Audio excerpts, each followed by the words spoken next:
Hi everyone, this is Sharan here. Welcome to my channel. Today in this video, we are going to see about the top 5 skills that are required in order to be a successful data scientist. In order to be successful in data science, there is no need for you to have any innate or inborn skills. There are of course some skills required for you to be successful, but all these skills can be acquired by proper training as well as practice.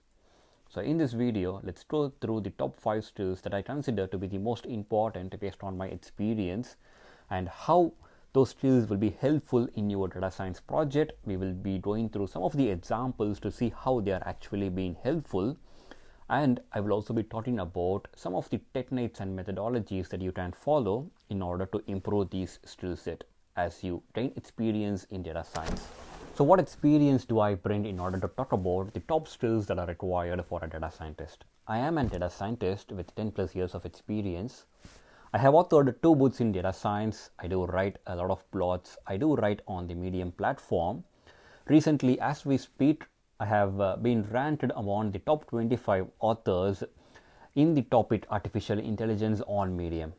Apart from that, I have successfully implemented a wide variety of data science solutions across multiple industries, right from IoT, e-commerce, energy sector, insurance, and financial services, and a lot more. So I guess based on my experience, I have some input that I can share with you guys with examples to show why some of these skill sets are really important to become a successful data scientist. So let's get into the topic and see what are all those 5 critical skills that are required for you to be successful. The first and the most important skill set a data scientist should develop is the critical thinking. Critical thinking is really important in order to understand the problem to the best extent, in order to understand the problem to the most granular level, in order to make multiple right decisions. As we work on a project as a data scientist, there are multiple decisions that a data scientist needs to take. It can be decisions as simple as choosing the right data sources, choosing the right set of attributes in order to work on an analysis, like deciding on what kind of algorithms should be used, deciding on which performance metrics should be used to evaluate the performance of the model, what kind of analysis needs to be done, and how the insights needs to be brought out, like what kind of visualization tools we need to use. So there are so many decisions that a data scientist needs to make, not only technical but also from business point of view. So in order to make the right decisions, it is really important for you to have the ability to critically think and clearly think which will be the best one in order to achieve the best results. A simple way to improve your critical thinking is to be as curious as a child. You need to ask as many questions as possible as a child would ask. You need to ask so many questions that you either run out of the questions or you understand the problem to the most granular level.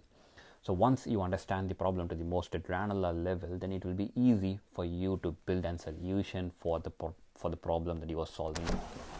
So let me demonstrate with a simple example. So let's consider we work for a telecom company.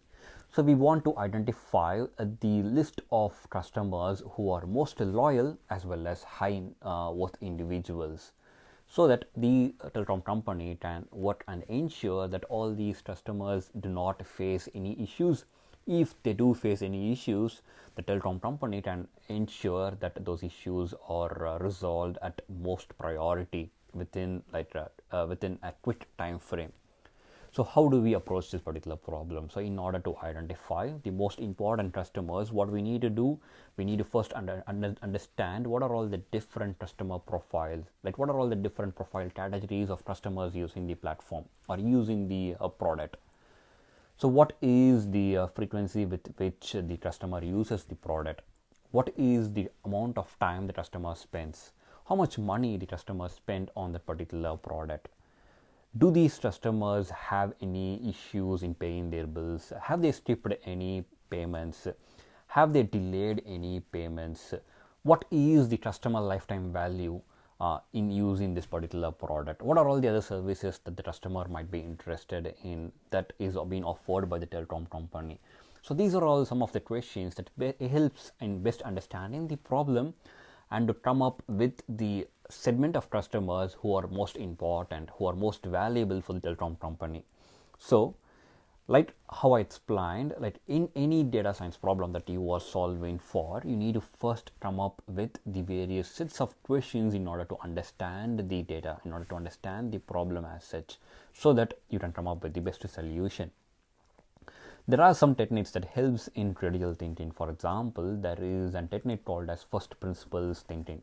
So first principles thinking is a mental model that is commonly used in order to understand the problem to the most granular level until it can't be broken down into any more fundamental parts. So once you have a good understanding about the problem, then what you do is then you use the bottom-up approach in order to come up with the most optimal solution for the problem. If you have any questions about how first principles thinking can be used in order to solve a data science problem, I will provide a link to my article in the description, which clearly explains like how to use the first principles thinking in solving a data science problem. So apart from that, there are various other mental models that can help in better approaching the data science problem, that helps in clear thinking, that helps in understanding the problem to a better extent. So I will provide you the link to an video over the top as well as in the description, which will talk about how to make use of these mental models in order to better solve the data science problem. Some of the mental models are like a second order thinking, Feynman's technique. So these models are very helpful in order to understand the problem to the best extent. The next most important skill set is the coding skill set. The coding skills are as much important for a data scientist as are the eyes for an artist. Without eyes, without a good eyesight, it is very difficult to be an artist. Without coding skills, it is really impossible to be a good data scientist. Almost everything that you do on a data science project, right from reading the data from multiple sources, doing the exploratory analysis, implementing a machine learning model, evaluating the performance of the model, extracting the various insights out of the data, whatever you do on a data science project, it is really important for you to have a good coding skills.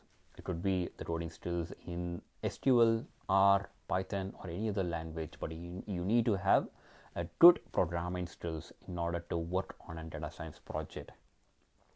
So you can ask me, so what about the AutoML solution? If in the future many companies adopt the AutoML solution, will it be required to know or to have the coding skills for a data scientist?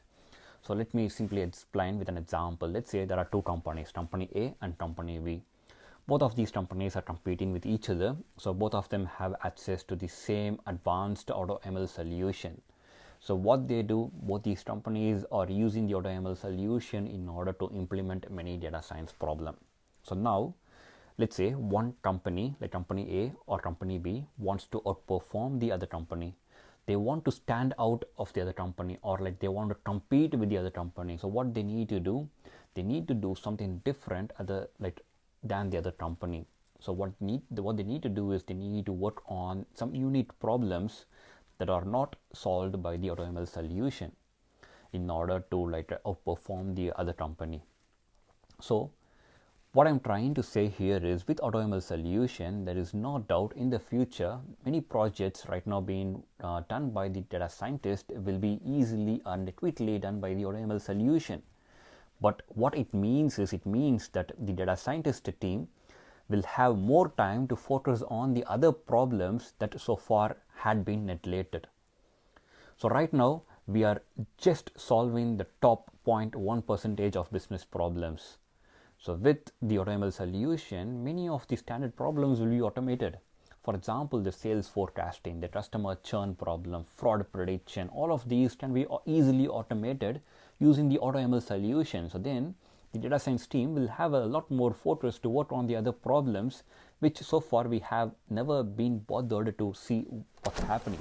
If you feel that you don't have the coding skills in order to become a data scientist, what I will do is I will provide you an article in the description, as well as, if possible, provide a link to a video where I will clearly explain how to gain the coding skills in order to become a data scientist. A lot many people have spoken to have a real interest in data science, but they feel that they don't have the ability to code. The thing is, like, each and every one of you, like each and every one of us can actually write the code, but it is the fixed mindset that we have that makes us think that we don't have the capability to do certain things. All you need to do is you need to learn coding in the right way. So once you learn coding in the right way, you will be able to understand that it is something that can be easily picked up by anyone. You need not come from an IT background, or you need not come from any programming background. It is easy to pick up the skills once you learn it in the right way.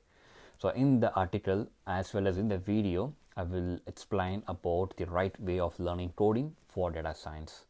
So have a look into the article as well as the video if you think that you can't write code. The third most important skill set for a data scientist is the mathematical skill set. You can learn data science without the mathematical concepts, but if you want to be a successful data scientist, you need to understand the mathematical concept. So what I'm going to do is I'm going to simply demonstrate the importance of the mathematical concept by picking up an example. So let's say you work on a customer churn problem. So let's see how the mathematical concepts will be very helpful in order to solve this particular problem. So when you approach the customer churn problem, what will you do?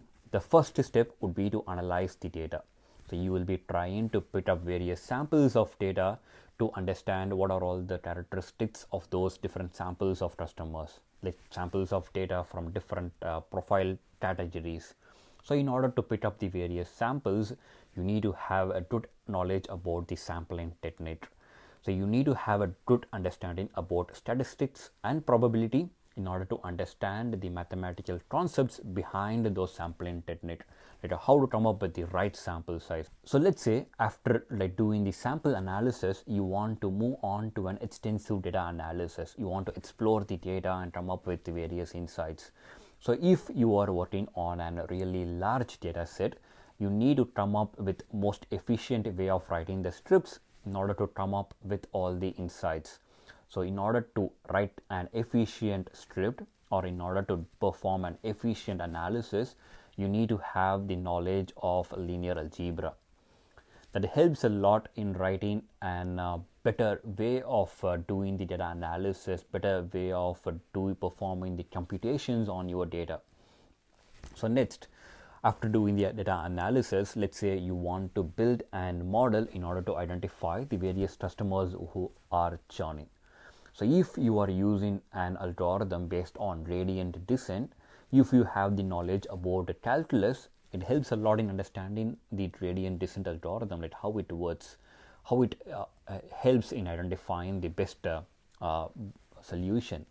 If you choose to use a decision tree or a random forest, then your knowledge about the information theory will help you in understanding about how the trees are being built, how the decision nodes are being selected, and so on.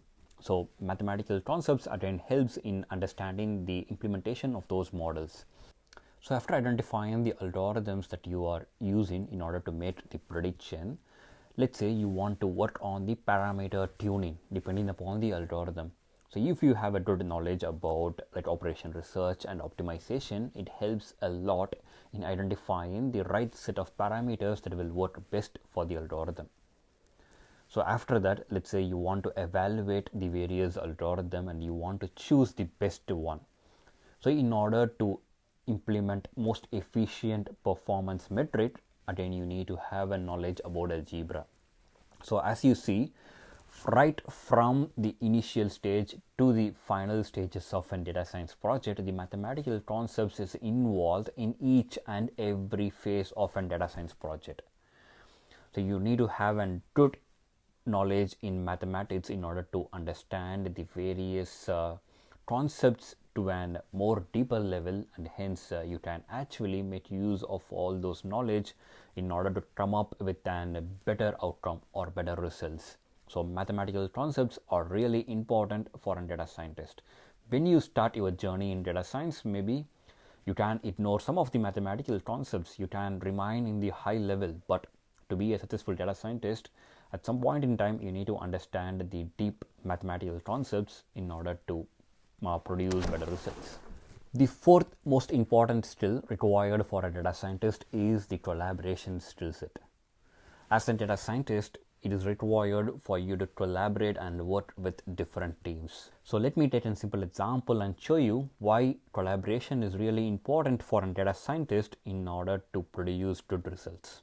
So let's take a scenario where you work with the customer growth team in order to identify the various reasons for the customers to churn. So let's say you talk with various business teams. So you start with the customer growth team who is actually sponsoring the project. So what you understand based on your conversation with the customer growth team is you understand that there has been huge discounts being offered by the competition, and hence a huge bulk of customers have moved on to the competition. They have churned and then they have moved on to the competition. So now what you do is you go on and speak to the marketing team. So what you understand based on your conversation from the marketing team is you understand that there has been an recent product launch, and after the launch there had been a lot of issues to the customers, and hence a lot of customers could have potentially churned off. So now you move on to the product team and you try to understand what's happening like from their point of view. So what you understand based on the conversation is you understand that the marketing team is been focusing on bringing in new customers.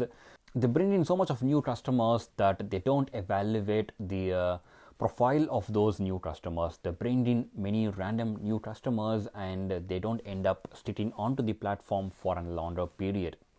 So then you move on to the customer support team to understand what's happening. You understand based on the support team discussion that recently there had been many payment related issues that are being faced by the customers, and you understand that that could be one of the reasons for the customers to churn out. So let's think again, like if you had not spoken to any of these people, like if you had started the project based on the discussion with the sponsor of your project, which is the customer growth team, you would have approached this problem from the point of view that because of the competition offering and huge discounts, customers are moving out. So your a data set collected for the analysis would be biased to this particular input provided by the business team. You wouldn't have considered the lot of other scenarios. So now, after talking to the lot of other people, so now you understand that you need not focus on just one aspect of it. So you understand that you need to work on like multiple sources of data. You need to understand the payment data to see which customers had payment issue and who have actually churned out. You need to understand the profile of those new customers. You need to understand whether these new customers are genuinely new customers, or these new customers include many random people who just maybe join the platform for some kind of a discount and eventually churn out. You need to understand what are all the different product launches that have happened in the recent time and how it impact the experience of the user, to see if there has been any issues for the user due to the product updates.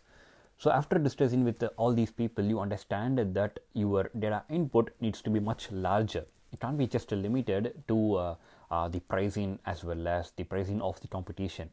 So as a data scientist, it is very important for you to collaborate with different teams to understand the inputs from the different team. So not only that, from the technical point of view, you need to collaborate with the data engineering team.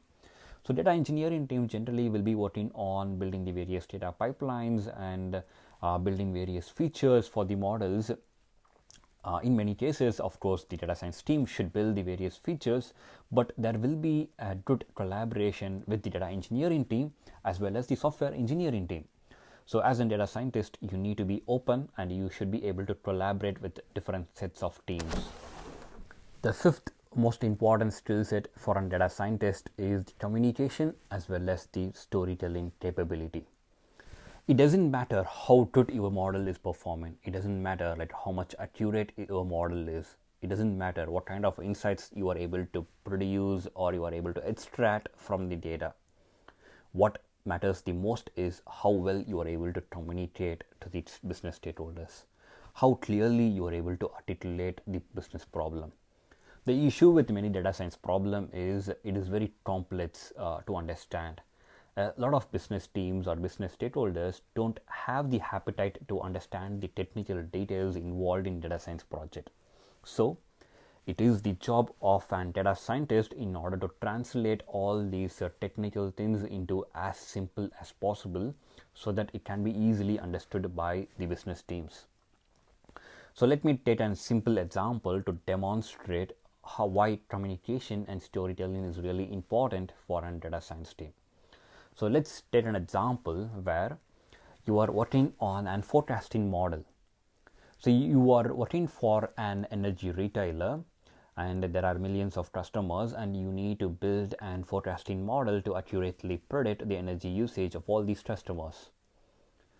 So you try to convince the business team as well as the infrastructure team that you need to build 10 different unit models in order to come up with the best accuracy. Of course, the infrastructure team as well as the business team push back, because if you want to build 10 different models, it means that you need to train 10 different models, and in the production environment you generally don't have much time for training all these models, and you don't have much time to efficiently make sure that all these models are running on time. If there is any issues, it will have a huge impact on the customer experience. So there will be an pushback. So you need to convince the team that why 10 different models are really important in this particular scenario. So let's say you go with an option A, so where you say that you are using the k-means clustering algorithm to identify various categories of customers, and after identifying various categories of customers, you say that you are making use of algorithm A, B and C in order to implement or in order to identify the energy consumption for various customers.